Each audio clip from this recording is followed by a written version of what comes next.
마이바이옴과 마이랩에 대해서 강의할 에이디어 김영선입니다. 아, 그 강의를 준비하고 또 강의를 또 들으면서 보니까 마이크로바이옴에 대한 감동이 점점 더 진짜 많아지는 걸 제가 제 스스로 좀 느끼면서 이 감동을 어떻게 전할까라는 생각을 진짜 많이 하게 되는 것 같아요. 스스로 요즘. 네, 우리가 마이크로바이옴이 그냥 일반적으로 사실 생소한 단어이고 생소한 이런 개념이다 보니까 참 한 번 말해가지고는 한 번 전달하고 한 번 말해서는 이게 전달하기가 참 쉽지 않겠다. 내가 그렇게 완전 전문가는 아니니까 그런 생각이 좀 많이 들면서 이 마이크로바이옴에 대해서 내가 진짜 이것을 내 것으로 만들어야겠다는 생각이 너무 많이 드는 것 같습니다. 아무튼 제가 오늘 어느 정도 정보를 전달드리고 감동을 드릴지 모르겠지만 정말 알면 알수록 이것에 대한 귀중함과 또 이것을 내가 사업으로서 얼마나 많은 가치를 두게 되는지는 점점 더 커지는 걸 좀 느끼게 돼서 오늘도 귀한 시간이 아닌가라는 좀 생각이 듭니다. 일단 의료계에서 많은 과학자들의 연구 그리고 고민들은 항상 병은 왜 생기고 당뇨는 왜 생기지? 자폐는 왜 생길까? 조금 더 우리가 오래 살 수는 없을까? 그리고 앞으로 내가 나한테 생길 수 있는 병을 미리 알 수 있다면 얼마나 좋을까? 라는 포커스에 맞춰서 질환은 왜? 이런 나의 건강한 삶은 어떻게? 라는 고민을 가지고 의료계나 과학자들이 연구를 한다고 합니다. 그래서 이 고민에 맞춰서 2001년도에 휴먼 게놈 프로젝트라는 유전자를 풀면은 우리가 좀 더 알 수 있지 않을까라는 생각을 하고 프로젝트가 진행되었는데 그렇게 해서 유전자를 읽게 되었다고 합니다. 그런데 사람마다 생김새도 다르고 성격도 다르고 가지고 있는 기저질환도 다르고 다 다른데 유전자의 차이가 0.2%밖에 되지 않았다고 합니다. 그리고 일란성 쌍둥이 같은 경우는 유전자가 100% 똑같은데도 불구하고 살면서 질병이라든지 성격이라든지 달랐다는 거죠. 그래서 사람의 몸에 유전자보다 100배 정도 많은 미생물 유전자가 있다는 것이 발견되면서 유전자로서 내 삶을 결정짓는 게 아니구나라는 걸 알게 되었다고 합니다. 그래서 예전에 2013년도에 되게 유명한 미국 배우죠. 안젤리나 졸리가 유전자 검사를 했더니 유방암에 걸릴 확률이 있다고 보고 38살 때 유방 절대술을 했다고 합니다. 사실 지금 마이크로바이옴에 대해서 알면은 이분이 얼마나 후회할까라는 좀 생각이 들어서 되게 안타깝다라는 좀 생각이 들더라고요. 그래서 제2의 개놈 프로젝트가 바로 마이크로바이옴이라고 하는 겁니다. 그래서 이 연구는 2006년도에 이미 시작이 되었고 미국 국립보건원에서 10년 동안 5천억을 들여서 연구를 진행했고 지금 엄청나게 많은 나라에서 우리나라에서도 지금 하고 있고 마이크로바이옴으로 질병을 예측하고 예방할 수 있다는 것이 밝혀지면서 더 많은 관심이 이쪽으로 지금 쏠리고 있습니다. 그래서 사람들이 그 생각을 했죠. 유전자를 검사를 했더니 차이가 있는데 촛불의 유전자가 17,000개의 그런 기능 유전체를 가지고 있다고 합니다. 그러면 사람은 아마 10만 개 정도는 유전체가 있을 것이다. 기능 유전체가 있을 것이라고 예상을 했는데 사실은 인간의 유전체가 24,000개밖에 없다는 거죠. 그래서 초파리보다 인간은 정말 월등한 고등 곡물이라고 생각을 했는데 유전자의 차이는 사실 얼마 없었다는 거죠. 그런데 초파리와 인간의 가장 큰 차이점은 사실은 장내 미생물의 차이가 있었다고 합니다. 초파리는 5종에서 10종밖에 없고 인간은 장내 미생물이 200개에서 2000종까지 사람마다 다 다양하다는 거죠. 이렇게 차이가 있었다고 합니다. 그래서 초파리는 썩은 과일에만 생기잖아요, 사실은. 근데 그게 왜 그러냐 하면 생과일을 먹었을 때 그 쪽파리는 생과일을 분해할 수 없다고 합니다. 그래서 쪽파리는 자기가 살아야 되기 때문에 썩은 과일에만 생길 수밖에 없다는 거죠. 왜냐하면 장기 미생물이 그거를 해결할 수 없기 때문에 그렇다고 합니다. 근데 인간도 마찬가지로 생과일을 먹었을 때 장기 미생물이 초파리만큼 없다면은 사실 초파리만큼만 있다면은 인간도 사과를 먹었을 때 그걸 소화할 수 없다는 거죠. 그 좋은 성분들을 인간이 자기 걸로 만들 수 없다는 거죠. 그래서 그 차이는 장내 미생물의 종류와 다양함에서 있다는 걸 알게 되었다는 거죠. 그리고 인간의 유전체와 미생물 유전체의 질병 예측력을 한번 봤더니 안젤리나 졸리가 DNA로 자기 질병을 예측해서 유방결제술을 했다고 했잖아요. 그런데 이 빨간색 그래프는 미생물의 유전자고 이 초록색 그래프는 인간의 유전자를 말하는 건데 마이크로바이옴을 말하는 거죠. 그 빨간색은.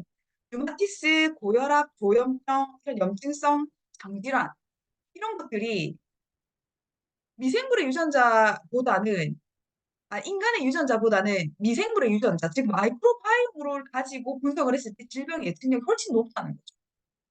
궤양성 대장염, 대장암, 크론병, 제2형 당뇨병 이 모든 것들 그리고 천식, 파킨슨병, 비만증, 전립선, 암까지 그러니까 머리부터 발끝까지 생길 수 있는 이런 질병들을 예측할 수 있는 거는 유전자가 아니라 마이크로바이옴이라는 거를 점점 더 알게 되면서 사람의 질병의 수수께끼는 마이크로바이옴으로 풀 수 있지 않을까라는 기대감들이 많이 생기게 되고 지금 그걸로 인한 연구들이 많이 생기게 된 거죠. 그래서 세계를 바꾸게 될 세 가지는 마이크로바이옴, 치매 치료제, 면역 항암제라고 빌 게이츠가 그 JP 모건 헬스케어 컨퍼런스에서 2018년도에 이렇게 발표를 했습니다. 그런데 지금 우리가 보니까 치매 치료제나 면역 항암제도 어쩌면 마이크로바이옴 하나로 모든 걸 다 해결할 수 있지 않을까라는 그런 기대감까지 저는 생기게 되는 것 같습니다. 그만큼 마이크로바이옴이 하는 역할들, 기대감들이 대단히 크다는 거죠.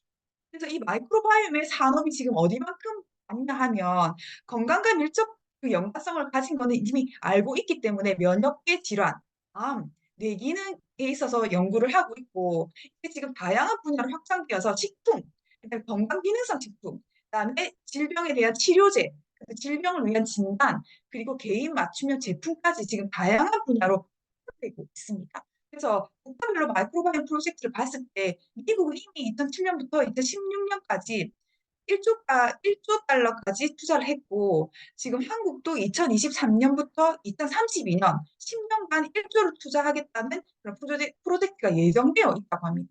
그래서 마이크로바이옴이 헬스케어, 사람은 점점 우리가 과학이 발달하고 삶의 질이 높아지면서 건강하고 오래 살고 싶어지는 그 욕구가 커지고 있잖아요. 그래서 이 헬스케어의 가장 큰 게임 체인저는 마이크로바이옴이 될 것이다라고 예측하고 있다고 합니다.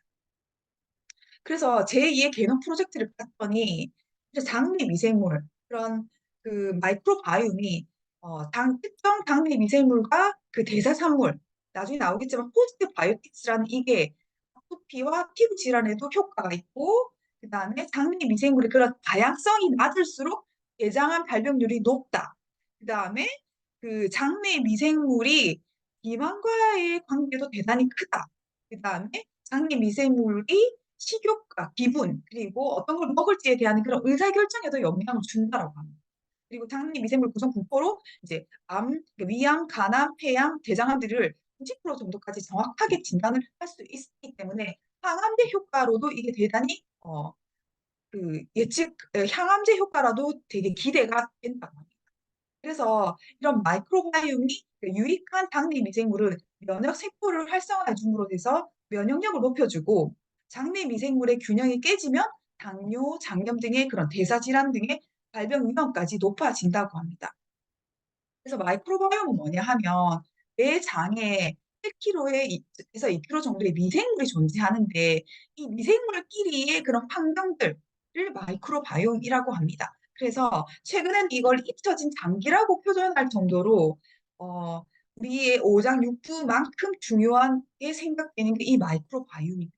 사람의 건강에 밀접하게 연관이 되어 있어서 면역기관 조절, 대사체 생성으로 해서 비타민과 단세 지방산까지도 굉장히 연관이 있다고 합니다. 그래서 마이크로바이옴과 관련된 질병을 봤을 때는 뇌, 폐, 간, 피부, 심혈관, 신장질환, 위장관까지 우리가 기분도 이 마이크로바이옴과 굉장히 관련이 있다 하고 그 자폐증도 요즘은 그 치료제를 봤을 때 그 건강한 사람의 분변을 채취해서 이거를 약간 초코 우유처럼 만들어서 자폐아이한테 치료제로 먹이기까지 하고 한다고 합니다. 그게 치료제라고 한답니다. 그리고 가벼운 우울증 같은 경우에는 그냥 미생물을 넣어서 우울증을 치료하는 게 이미 그 정도까지 지금 개발이 되었다고 합니다. 그래서 뇌에서부터 피부까지 모든 영역에 있어서 마이크로바이옴이 관련되어 있다고 해서 이렇게 장뼈축, 장피부축, 장뇌축,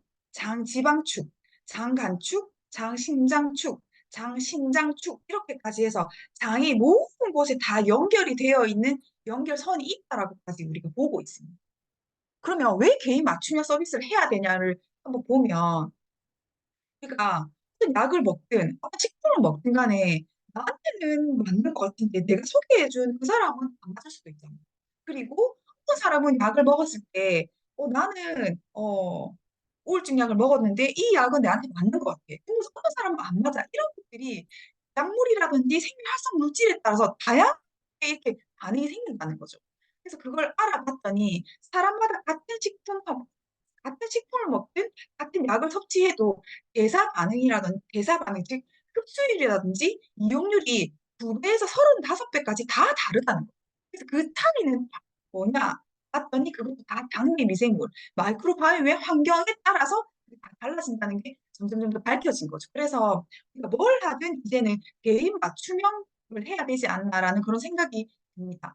그래서 한 가지 예를 들면 우리가 똑같이 수박 주스를 먹는 거죠. 우리가 그 빨간 색깔의 그런 식물 영양소들이 몸에 좋다고도 많이 알잖아요. 그래서 빨간 색깔의 그 식물 영양소가 라이코펜이라는 건데 100% 수박 주스를 1번부터 이 16번까지 사람들한테 똑같이 먹인 거죠. 그런데 혈청에 라이코펜의 흡수율을 한번 봤더니 개인마다 너무 많은 다른 차이점이 있다는 거죠. 1번의 사람은 10만큼 높아졌고 6번의 사람은 원래는 이만큼 조금밖에 없었는데 한 30 가까이까지 높아지는 거예요. 또 어떤 사람은 먹거나 안 먹거나 별 차이가 없고 흡수율이 다르다는 거죠. 그러니까 대사가 다르다는 거죠.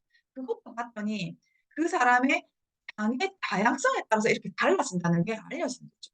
그래서 보면 이게 단순히 어떤 식품뿐만 아니라 모든 음식, 모든 약, 모든 기능성 식품들이 다 그렇게 반응을 한다는 거죠. 석류가 여성한테 좋다고 많이 알려졌지만 그 석류가 나한테 좋은지 안 좋은지는 내 당에 어떤 미생물이 있는지, 내 마이크로바이옴의 환경이 어떤지에 따라 달라진다는 거예요. 한 예를 들면 한국에는 인삼을 되게 좋은 건강기능식품으로 예전부터 우리 조상들이 먹었잖아요. 그런데 사람은 나는 인삼을 먹으면 너무 좋아. 에너지가 생기고 기분이 좋아지고 생기가 도는데 나는 인삼을 먹어도 잘 모르겠어. 라는 사람이 있잖아요. 그것도 봤더니 내 장에 인삼을 소화할 수 있는 미생물이 있나 없나에 따라서 그 흡수도가 달라진다는 거죠. 그래서 내가 뭐 그, 그게 맞아 안 맞아는 내 장이 어떤가에 따라서 달라진다는 거예요.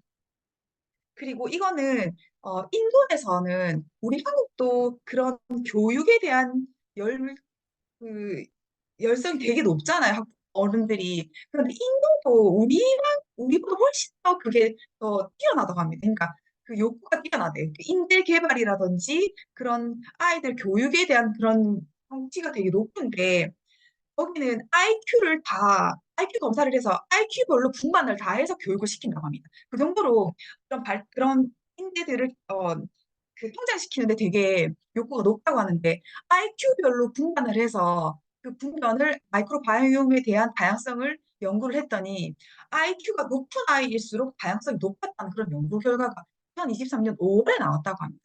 그렇다고 해서 또 IQ가 낮다고 해서 아니 그러니까 마이크로바이옴의 다양성이 낮다고 해서 무조건 IQ가 낮다고는 아니지만 아무튼 이 마이크로바이옴의 다양성이 뇌의 기능까지 차별화를 두고 있다는 거를 알고 알 수 있게 된다는 거죠.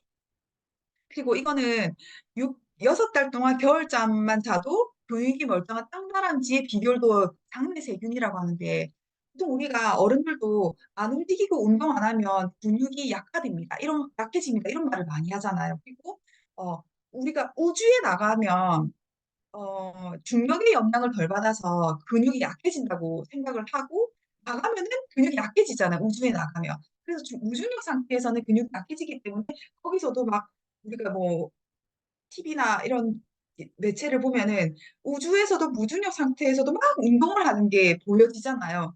그런데 알고 봤더니 근육이 없어지고 하는 것도 사실은 내 장에 어떤 미생물이 있는가에 따라서 달라진다고 합니다. 그래서 그 우주인이 우주로 나가기 전에 마이크로바이옴을 이렇게 분변을 채취하고 우주에 갔다 온 다음에 분변을 채취해서 그 차이를 봤더니 그게 중력과 영향도 있었지만 중력과 그 환경에 따라서 특정 마이크로바이옴이 미생물이 없어졌다는 겁니다. 그래서 그 마이크로바이옴에 따라서 미생물에 따라서 근육량이 달라진다는 걸 알고 우리가 이제 노인이 되면은 근감소증이 질병으로 인정을 받잖아요. 그래서 근감소증을 해결하기 위해서도 미생물이 지금은 앞으로는 대단히 큰 역할을 할 것이다라고 지금 발표가 되고 있거든요. 그래서 그 우리가 장의 미생물이 어떤가에 따라서 근육, 뇌 기능, 그다음에 심장 기능 이런 모든 것들이 다 관련이 되어 있다는 게 점점 밝혀지게 되는 거죠. 그리고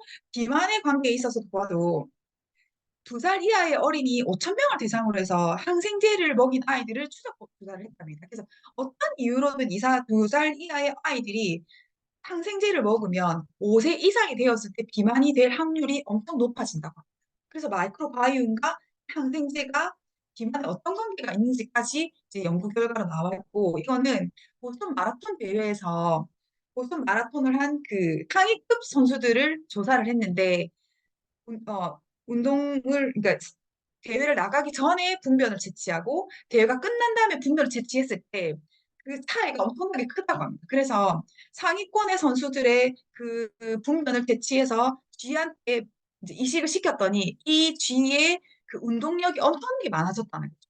그래서 봤더니 이 벨리오넬라, 벨리오넬라라는 그 미생물이 젖산을 먹고 프로피온산이라는 그런 포스바이오틱스를 만들어서 근육의 에너지원으로 사용된다.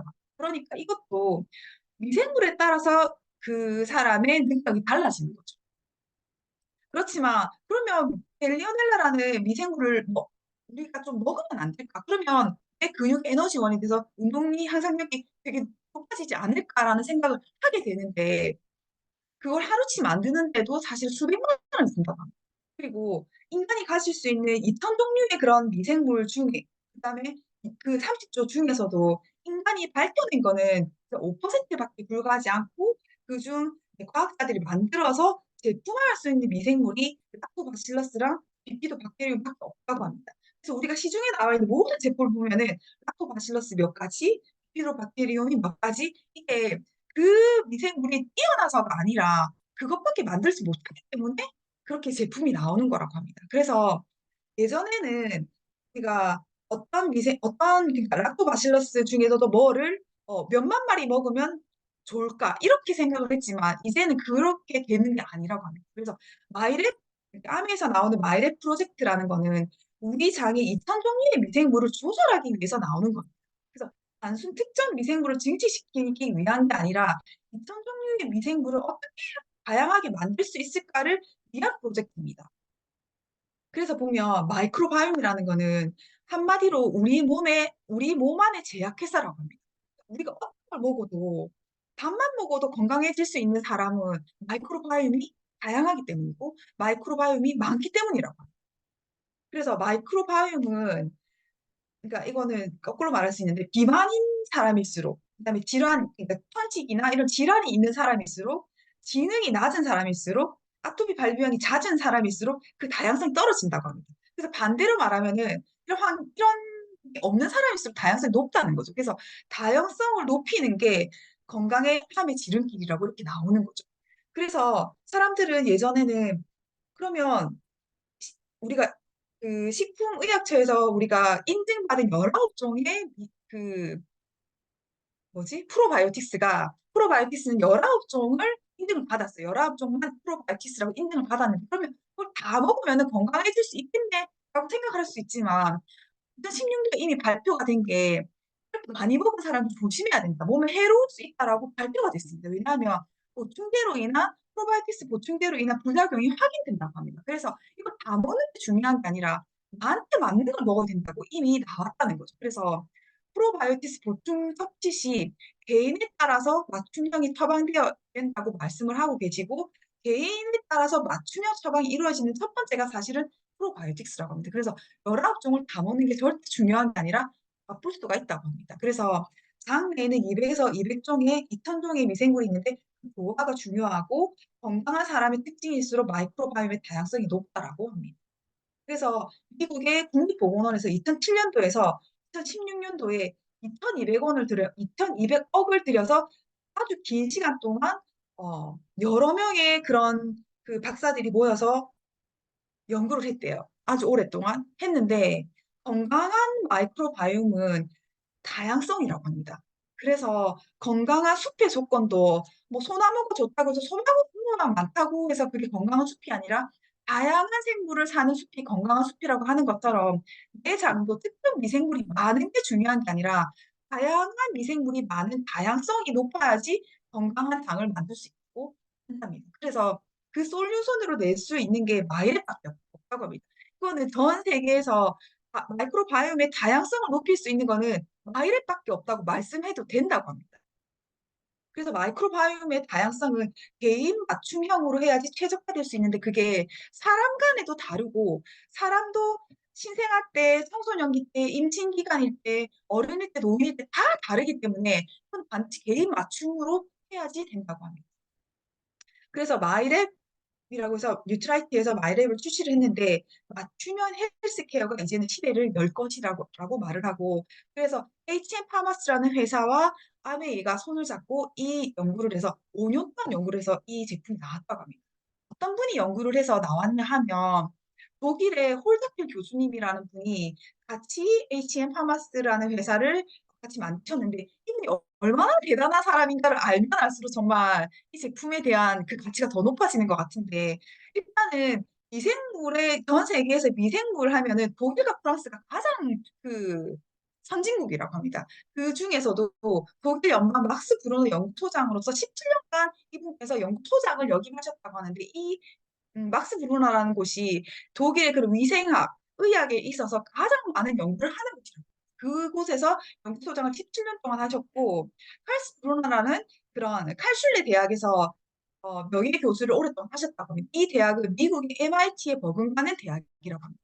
그리고 전 세계 미생물, 식품 미생물 연합 회장이셨고, 지금 한동대학교 석사 교수님이시고, SCI급 논문, 그러니까 최상위급 논문만 400편 이상 내셨고, 그 저서만 해도 70권 이상이 된다고 합니다. 그래서 이거를 이렇게 말을 할 수 있는 이분이 진짜 대단하다라고 말을 할 수 있는 게 우리가 미생물이라고 하면 여러 가지 이름들이 붙어져 있는데 이분의 이름을 딴 미생물들이 되게 많다고 합니다. 그러니까 이분의 이름을 딴 미생물이 있다고 합니다. 그래서 그 뭐지?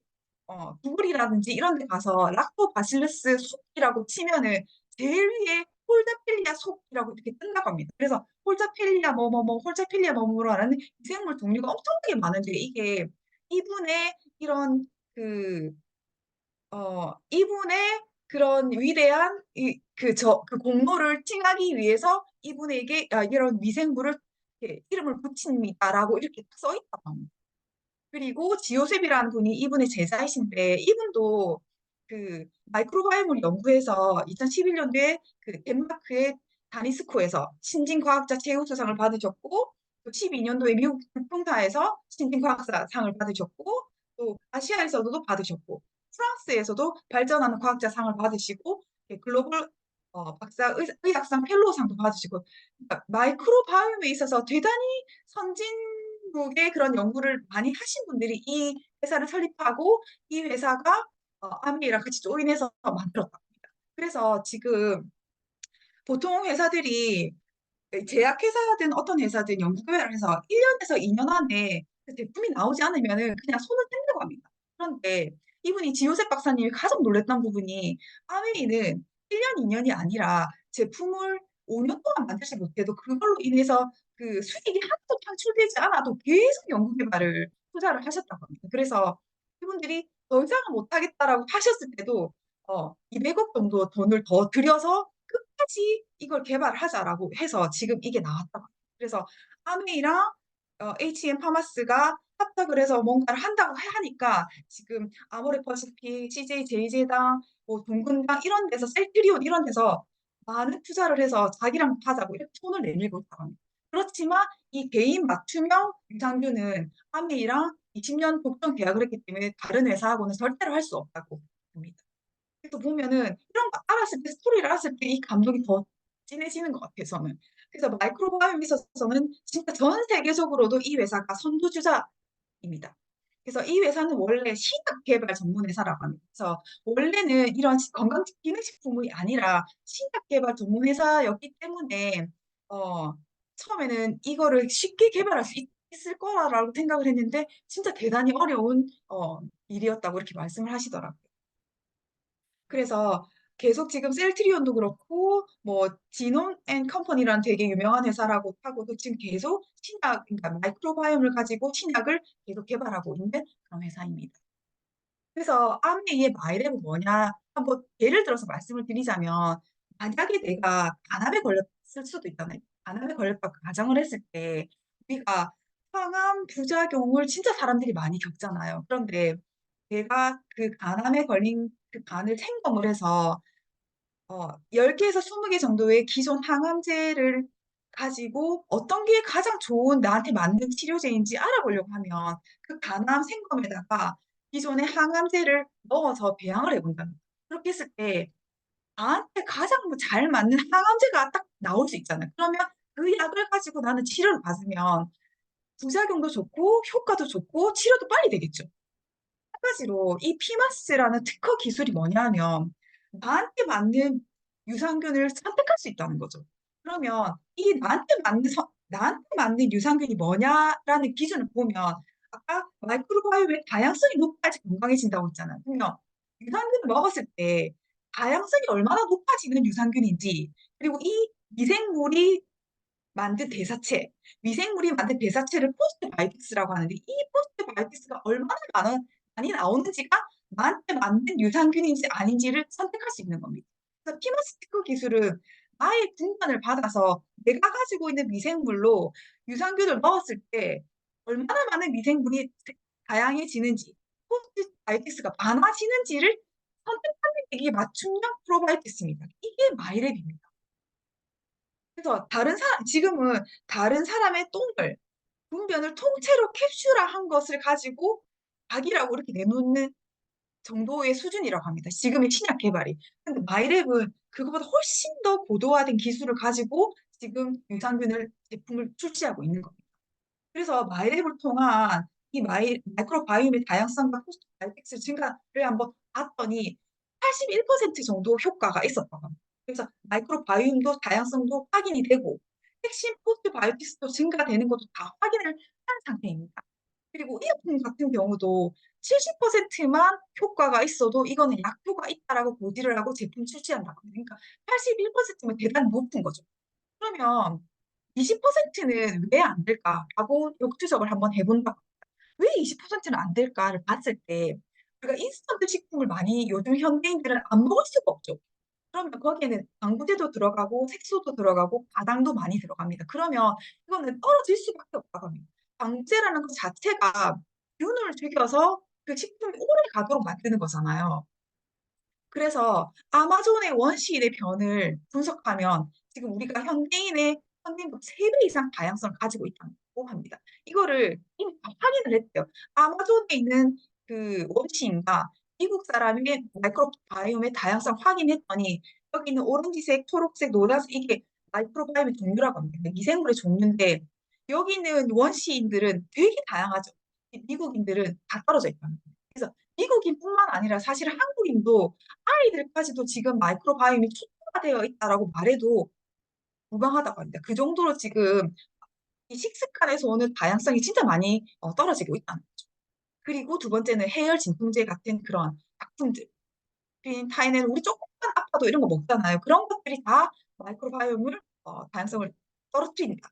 그다음에 의약품도 마찬가지고 잦은 음주, 스트레스도 마이크로바이옴의 다양성을 떨어뜨리는데 예를 들어서 말씀을 해주시던데 내가 지금 마이크로바이옴이 다양하다 하더라도 내가 어제 과음을 했다치면 이 알코올이 내 마이크로바이옴의 그런 미생물을 마비시킨다고 합니다. 그래서 마비가 되니까 그 대사체가 나오지 않겠죠. 포스트바이오틱스가 나오지 않겠죠. 그러면 숙취 현상이 나타나는 게 그거라고 합니다.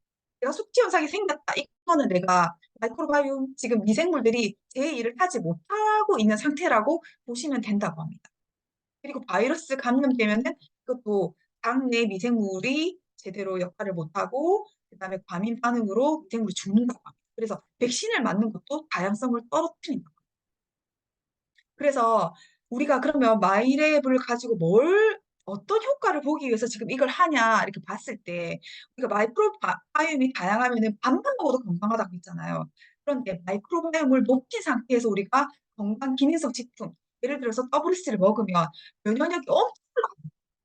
그래서 이게 마이크로바이옴이 다양하지 않은 상태에서 먹으면은 며- 그, 그 면역력이 거의 변화 없이 높아지지 않는다고 하거든요. 그래서 마이크로바이옴의 다양성을 높인 다음에 건강기능식품이라도 먹인다면 체지방 감소도 높아지고 면역 증가도 높아지고 혈증의 지질 감소도 높아지고 혈중 항산화 능력도 높아진다고 합니다. 그러니까 높은 다양성이 높은 효과를 내게 되는 거죠. 그래서 어떤 식품을 먹든지 간에 마이랩이 먼저 시작이 되어야지 그 가치가 극대화될 수 있고 극대화를 기대할 수 있다. 이게 어떤 다른 회사도 가지지 못하는 20년 동안 아메이가 H&M 파마스와 독점한 제품입니다. 그래서 장 건강을 위한 진화를 봤을 때도 예전엔 프로바이오틱스만 먹었지만 프리바이오틱스가 나오면서 신바이오틱스가 나오고 지금은 포스트바이오틱스. 포스트바이오틱스가 이제 그 미생물이 가지고 있는 대사체를 포스트바이오틱스라고 하잖아요. 그래서 포스트바이오틱스도 우리가 먹는 거에는 한계가 있다는 거죠. 그래서 뇌의 장이 포스트바이오틱스를 많이 만들어낼 수 있게 하는 게 마이랩입니다. 그래서 이 포스트바이오틱스는 장의 pH를 높이고 세포의 증식 및 분할을 시켜서 장을 더 쫀쫀하게 만들고 유전자 발현 조절 역할 이외에도 장 상피 세포의 영양소로도 작용을 해서 장을 더 튼튼하게 하는 역할까지 하는 게 이 포스트바이오틱스고 단세 지방산입니다. 그래서 이걸 가지고 하는 게 이제 파이토케미칼. 우리가 아메이의 뉴트라이치의 가장 큰 장점은 파이토케미칼이잖아요. 이 파이토케미칼을 더 쉽게 흡수하고 더 작은 분자로 만들어서 더 활성화를 더 많이 시키게 마이크로바이옴을 변화시킬 수 있는 게 마이랩입니다. 그래서 개인의 장내 마이크로홈을 조성에 따라서 파이토케미칼의 활성 물질로 전환된 대사 능력이 다르기 때문에 마이랩이 중요하답니다. 그래서 마이크로바이옴은 식품 및 건강기능성 식품 섭취를 위한 예방적 접근이 가능하기 때문에 우리가 3년 뒤에, 5년 뒤에 생길 수 있는 질환들을 어쩌면 이걸로 예방할 수 있다라고 말을 할 수 있게 되는 것 같습니다. 그래서 왜 퍼스널라이즈 바이오틱스인가? 맞죠? 그 종류 20가지, 19가지 이상의 그 19가지 다 먹는 게 중요한 게 아니라 그러면 더 위험하다라고 말을 할 수가 있는 거죠. 그래서 퍼스널라이즈 프로바이오틱스, 개인 맞춤형 프로바이오틱스가 있어야 된다는 거죠. 그래서 밸런스 위딘 365는 모두를 위한 프로바이오틱스 솔루션입니다. 이거는 장을 건강하게 하는 어, 그 균주를 넣어놨기 때문에 모두를 위한 솔루션이 됩니다. 그리고 나만을 위한 프로바이오틱 솔루션은 장내에 나만을 위한 마이크로바이옴의 다양성을 높이고 포스트바이오틱스를 많이 만들 수 있는 게 나만을 위한 프로바이오틱스 솔루션인 거죠. 그래서 나만을 위한 프로바이오틱스 솔루션을 위해서 설계부터 검증까지 특별하게 피마스가 HM 파마스가 다 준비를 해놨습니다. 그래서 300개의 균주. 이게 균주라는 것도 과학적으로 검증된 거를 우리가 균주라고 말을 하잖아요. 그 300개 균주 중에서도 선별된 6개를 40개의 배합을 해서 피마스 테스트를 통해서 6개의 배합을 선정했습니다. 그래서 한국인에게 딱 맞는 6개를 딱 만든 거죠. 그래서 나에게 맞는 균주로 집중적으로 관리를 받으십니다. 그래서 마이르벤은 1번부터 6번까지의 솔루션을 제공했는데 이게 한국인의 95%를 다 케어를 해준다고 합니다. 그래서 1번은 2가지 균주가 들어있고 2번에는 6가지 균주, 뭐 3번은 2가지, 4번도 2가지 이렇게 딱 다르잖아요. 많으면 좋은 것 같지만 사실은 왜 그런지는 모른대요. 그렇지만 2개를 했을 때 나의 다양성이 높아지고 포스트바이오틱스가 많아지더라. 6개를 조합을 했을 때 이 사람한테는 다양성이 많아지더라. 이렇게 결과가 났기 때문에 이거는 예외가 없답니다. 그냥 무조건 이렇게 처벌이 되는 거라고요. 그래서 1번부터 6번까지 내가 돈이 많다고 다 먹는 거는 절대 안 된다. 왜냐하면 미생물끼리 상충하고 죽이는 역할을 하기 때문에 절대로 다 드시면 안 되고 나한테 맞는 것만 먹어야 된다. 그래서 만약에 여러 가지가 다 들어있는 게 좋다고 하면 7,900원짜리 동근화 제품이 가장 좋은 건데 절대로 그런 게 아니라 그래서 한두 개의 미생물이 나비 효과를 내서 단세 지방산이 늘어나고 그 다양성이 증가하도록 선별되게 놔둔 거기 때문에 많이 들어있다고 종류가 많다고 절대로 좋은 게 아니라는 게 이제는 아셔야 됩니다. 그래서 헬핑 반려균, 리브베라 라이브즈. 그래서 좋은 반려균을 가지고 더 나은 삶을 준비하시기를 어, 권유드립니다. 제가 준비한 거는 여기까지입니다. 이상입니다.